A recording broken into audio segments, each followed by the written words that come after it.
Assalamualaikum warahmatullahi wabarakatuh. Bismillahirrahmanirrahim. Wala hawla wala quwata illa billah. Wassalatu wassalamu ala Rasulullah wa ala alihi wa sahbihi ajma'in illa yaumil qiyamah. Amma ba'du. Dengan channel Tukang Kebun dan Kucing yang setia di sini, alhamdulillah kita berjumpa kembali untuk membicarakan tema utama kita mengenai budak angon atau Satrio Piningit. Kali ini saya akan mengetengahkan sebuah bahasan yang saya beri judul Budak Angon atau Satrio Piningit, Dendam dan Keadilan. Apabila saya membicarakan tentang dendam, tentu sahabat akan mulai berpikir mengenai positif dan negatif. Mungkin sebagian besar apabila berpikir secara idealis dan mungkin oportunis atau hipokrit, saya sebutnya demikian sebab belum tentu ketika seseorang itu mengatakan dendam adalah buruk dan dendam harusnya dihindari atau tidak dilakukan karena dia sendiri tidak pernah mengalami sesuatu yang bernama ketidakadilan. Jadi saya menggarisbawahi di sini bahwa dendam dalam hal ini adalah baik dan hubungannya dengan kemunculan budak angon atau Satrio Piningit. Justru pembalasan atas dendam masa lalu itu adalah pintu gerbang bagi kemunculan beliau, sang budak angon atau Satrio Piningit.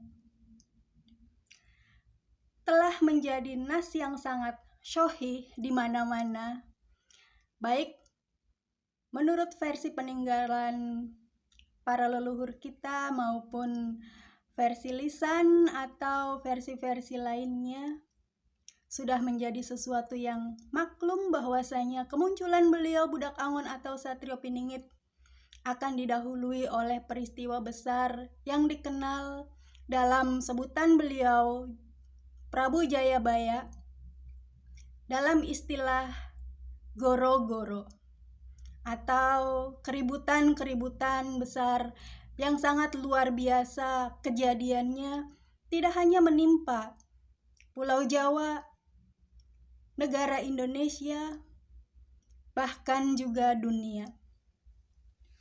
Seperti yang kita lihat dan kita saksikan saat ini, sangat-sangat aktual dan sedang terjadi, yaitu adalah perang antara Israel dengan Iran, dengan goro-goro, dengan sebab pemantiknya hanya sebagai jalan. Menurut pandangan orang-orang yang bersukaria dan berharap akan adanya pembalasan adalah karena rakyat Palestina yang ada di Gaza. Ditambah dengan begitu berani-beraninya dan sok-sokannya bangsa atau negara Israel mendahului penyerangan terhadap Iran.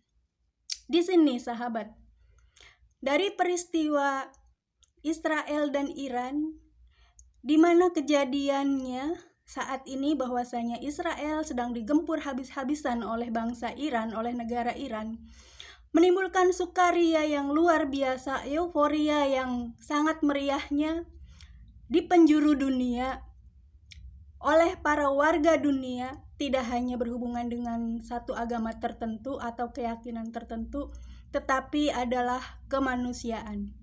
Mengapa itu terjadi?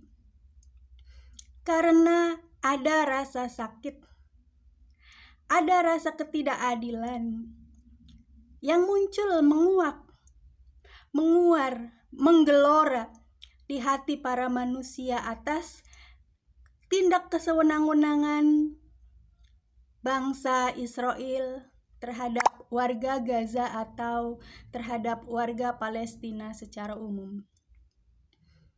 Apakah sahabat kemudian menyalahkan kejadian itu atau justru ikut tenggelam dalam euforia, dalam sukacita yang sangat menggembirakan dan kelegaan yang luar biasa bahwasanya kesewenang-wenangan, kekejian, kejahatan bangsa Israel kemudian mendapatkan balasan, dibalas oleh negara yang jauh lebih kuat yang sebanding kekuatannya dengan negara tersebut beserta dengan sekutu-sekutunya.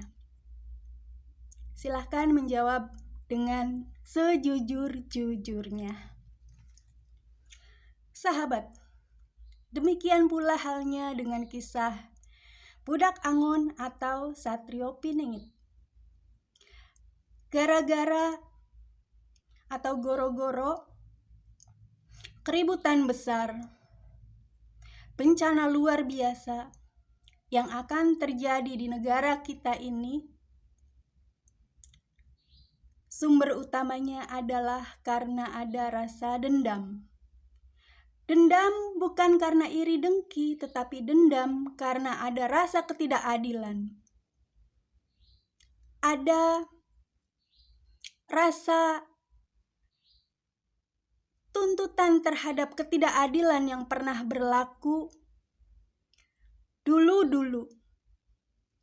Meskipun secara langsung beliau pribadi budak Angon atau Satrio Piningit pada dasarnya adalah seorang yang pemaaf. Akan tetapi maaf di sini tidak akan berlaku karena hal ini tidak melulu berhubungan dengan beliau budak Angon atau Satrio Piningit, melainkan berhubungan dengan banyak hal dan banyak pihak yang terlibat di dalamnya. Dan yang paling penting di antara semuanya adalah bahwasanya dendam, pembalasan itu harus terjadi agar berdiri tanah Indonesia yang berkeadilan. Dendam sangat erat kaitannya dengan yang namanya keadilan. Sedangkan beliau budak Angon atau Satrio Piningit kelak akan bergelar sebagai Ratu Adil.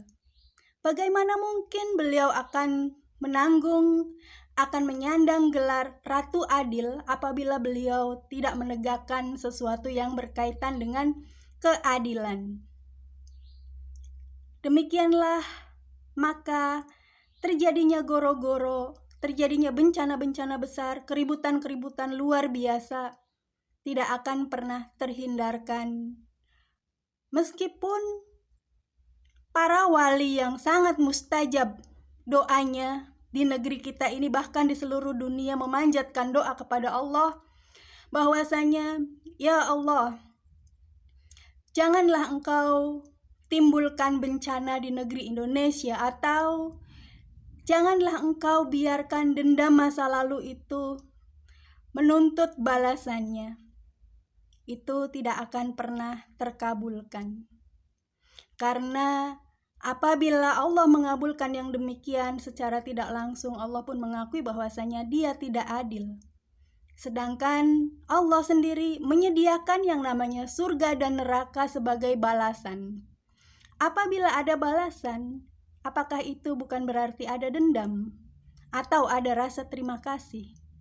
Dendam dengan memasukkan ke dalam neraka, rasa terima kasih dengan memasukkan ke dalam surga. Demikianlah sahabat, mudah-mudahan saya, Anda, dan kita semua bisa lebih terbuka lagi akan kemungkinan hal-hal besar yang akan terjadi di masa depan kita, yang itu kejadiannya bisa jadi sudah sangat dekat dan sudah benar-benar di depan mata. Billahi taufik wal hidayah wal inayah. Wassalamualaikum warahmatullahi wabarakatuh. Sampai jumpa di konten yang lainnya. Insya Allah saya akan bahas hal-hal lain yang akan terjadi berikutnya.